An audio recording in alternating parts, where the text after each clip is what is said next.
Hi friends, Suzanne here. Welcome to another Wild Card Wednesday video on my YouTube channel and blog. For today's project, I am featuring the Sweet as a Peach bundle. You don't see the dies here because I forgot to put them out, but you'll see them in a minute. The bundle is only $49.50 Canadian, so I think that's a pretty decent price for a stamp set and die. I have my Pale Papaya here, and I'm inking up just normal, regular, and you can see how splotchy that is. So this is just basic white card. So I have a bone folder that's made of plastic. It happens to be Martha Stewart's, don't tell her.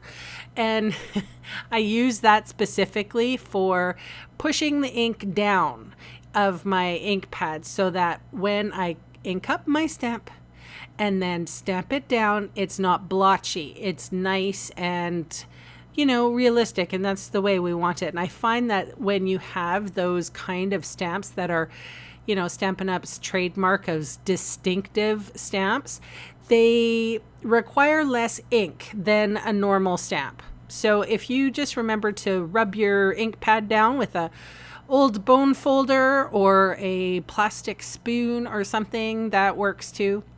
So these are the dies I was talking about, and I only want 2 peaches and 2 leaves, but I always stamp a third just in case I mess up.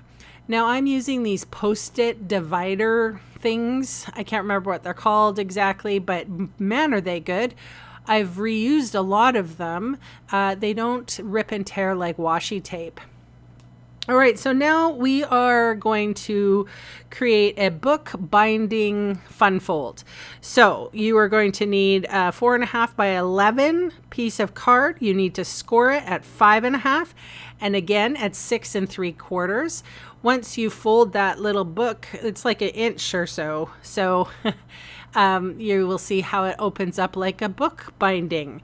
This is a 4 by 4 inch piece of designer series paper, and that paper is called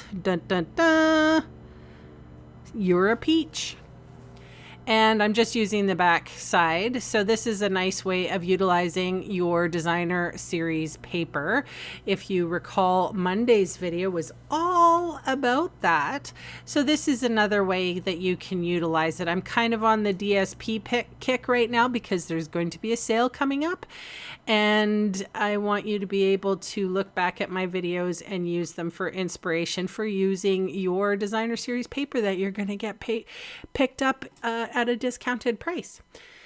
That's June 1st, folks, by the way. Or July 1st, Canada Day. Woohoo!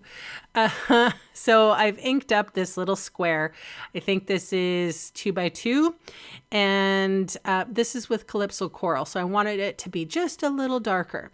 And what I wish now, I put the dimensionals on and all of that, but what I wished is that I would have taken, say, a black marker or even a Calypso Coral marker and just did a stitched line around that square.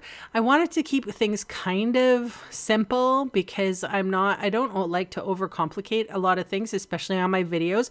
Those are more for my online classes. But I did want to zhuzh this up just a little bit, and sometimes just a plain square needs a little help. So if I was to make this card again, I would use a stitch line around the square. So dimensionals go on everything, and then I plunked it all in the middle. So it's a simple card, but it's so fun because you don't expect that card to open like that. You can see all the supplies I used today listed below in the video's See More section or the supplies section of my blog. The links will take you to my Canadian online store. So thanks for watching, and bye for now.